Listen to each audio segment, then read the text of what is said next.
Seja bem-vinda, seja bem-vindos à educação de jovens e adultos.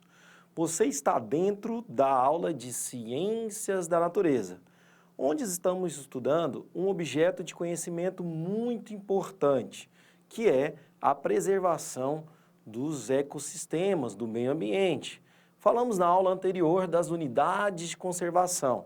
Na aula de hoje, observem, você está na aula 7, segunda etapa, módulo 1, unidade 2, quarto semestre.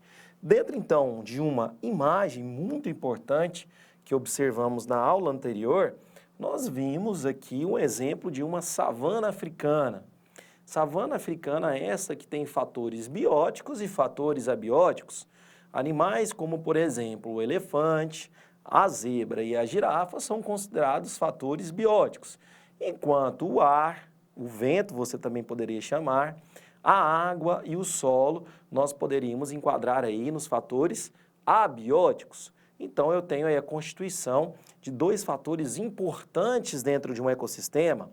A preservação, então, de um bioma é muito importante. Continuando, então, aqui, nós temos uma imagem que eu vou soltar para vocês, que mostra um pouco aí desta natureza, desse meio ambiente. Nós estamos vendo aqui os seres autotróficos, que você já deve ter aprendido, que são seres que fazem a fotossíntese. Observem nessa imagem também que eu tenho aí a manutenção de um equilíbrio biológico, onde os fatores estão em equilíbrio, em harmonia.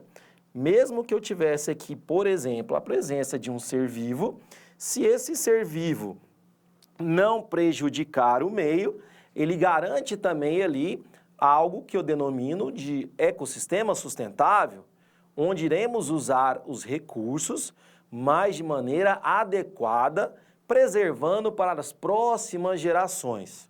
Dessa forma, na aula de hoje, vamos entrar nas unidades de conservação de uso sustentável. Vem aqui comigo que nós vamos ver elas em geral, depois vamos sistematizar o conhecimento e ver uma por uma.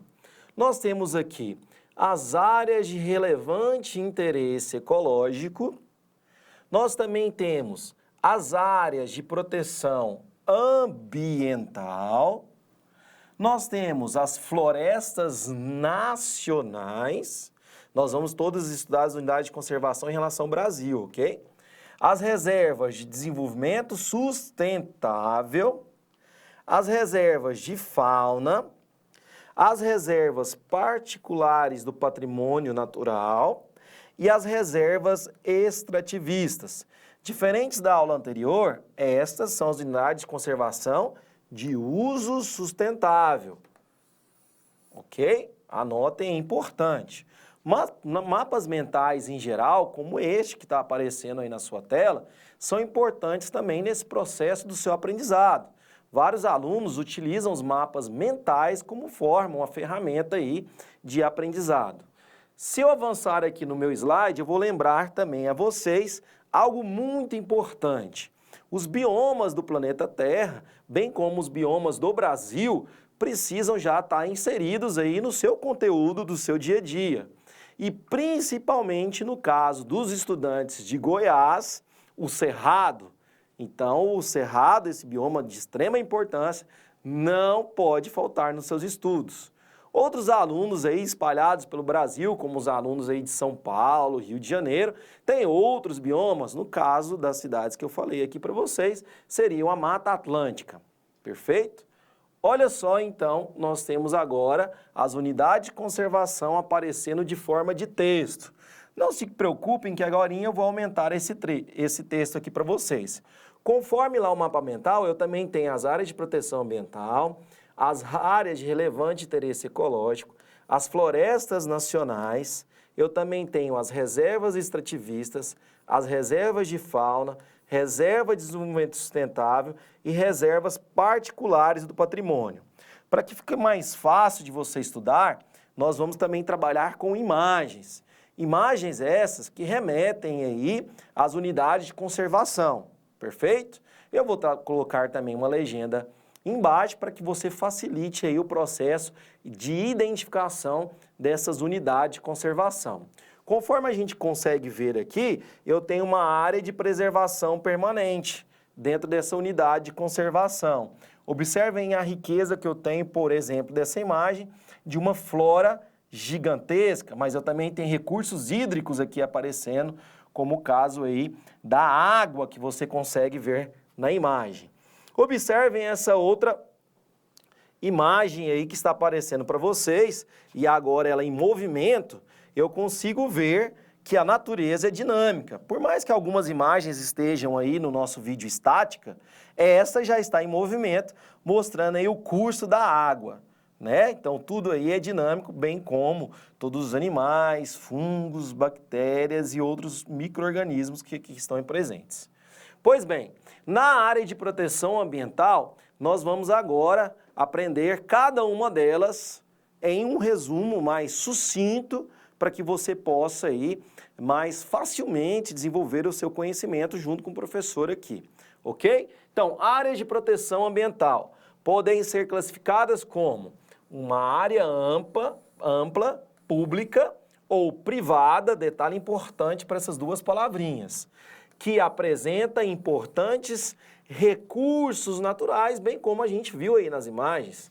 As pesquisas e as visitações dependem da autorização e também do órgão administrador da área de proteção ambiental. Como exemplo, nós temos aqui para vocês a Cachoeira do Encantado no Rio Araguaia. Vocês conhecem aí o Rio do Araguaia? Essa foto que foi extraída, inclusive, aí das trilhas do Cerrado, foi tirada pelo João Machado. Então, aqui no nosso Cerrado, nós poderemos citar como APA. Então, você também pode ver a abreviação como APA, que significa o que estava no slide anterior. Área de Proteção Ambiental, ok? É só a abreviação dela. No Cerrado Brasileiro, aqui no nosso Centro-Oeste. Observem a riqueza, novamente, uma riqueza hídrica gigantesca. Se a gente avançar o nosso conteúdo, nós vamos ver agora as áreas de relevante interesse ecológico. É uma área menor, então por isso ela se considera uma área pequena, pode ser pública ou também privada, que apresenta características naturais extremamente importantes, tais como a presença de espécies raras. Espécies essas que devem ser preservadas e também conservadas para evitar o fato delas serem extintas. Então, se a gente avançar aqui, nós vamos ver uma área de relevante interesse ecológico, que pode ser abreviada como ARIE. ARIE, área de relevante interesse ecológico. No caso aqui, da Serra das Abelhas, tá? Da Serra das Abelhas. Nós estamos vendo árvores aqui, como, por exemplo, uma araucária, representando aí as gimnospermas. Ok? Perfeito? Da área, nós vamos para as florestas nacionais. Você conhece alguma floresta nacional? Você já visitou algum parque? Você já esteve presente em alguma unidade de conservação? Se sim, já pode deixar aqui nos comentários que vai acrescentar muito na produção das nossas aulas. Pois bem, florestas nacionais. Conforme eu citei no início da aula, nós estamos vendo a nível Brasil. A área de posse de domínio público, e aí a floresta nacional é de domínio público, tem cobertura florestal e também de espécies nativas daquela região. As pesquisas e visitações são permitidas, porém, dentro das normas estabelecidas pela administração da unidade de quê? De conservação. Então, eu posso visitar desde que eu tenha ali autorização e eu vou seguir as normas que estão já estabelecidas. Como exemplo de floresta nacional, eu trouxe aqui para você essa imagem da Floresta Nacional, também pode ser abreviado como FLONA. FLONA, tá?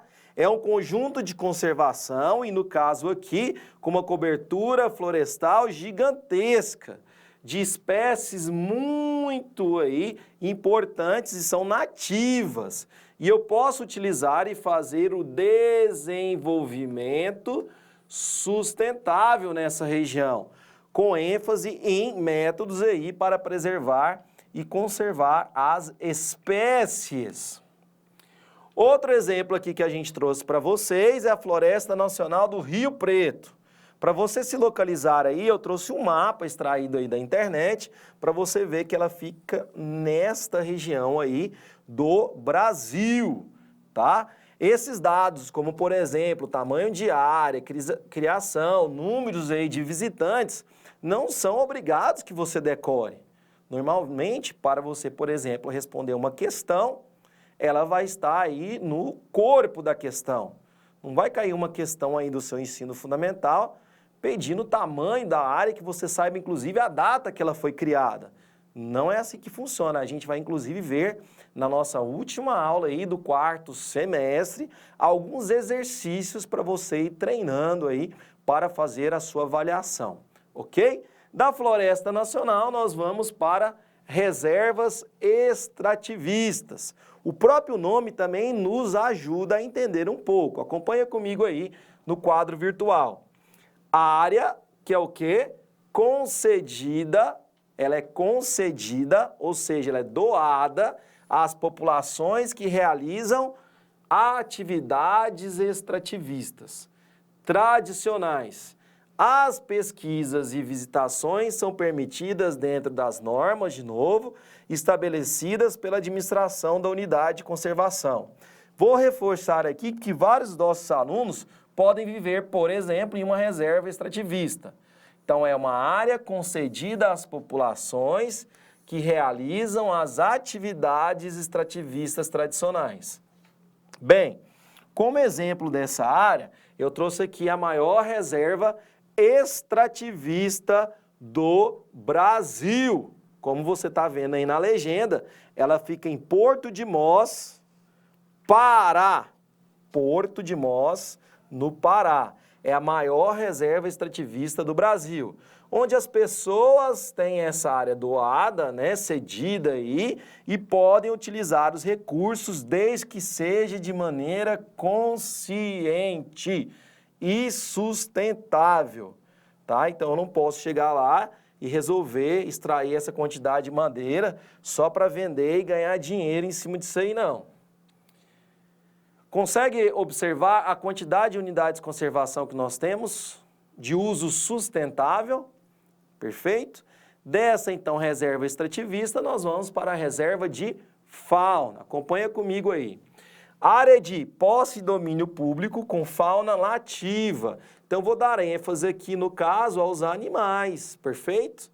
Que é usada basicamente para pesquisas. As visitações são permitidas desde que não atrapalhem a unidade de conservação, nem mesmo a vida aí dos animais selvagens que ali habitam. Como exemplo, eu tenho aqui a reserva em São Paulo, que abriga 13% da fauna de um bioma importante, que é a Mata Atlântica.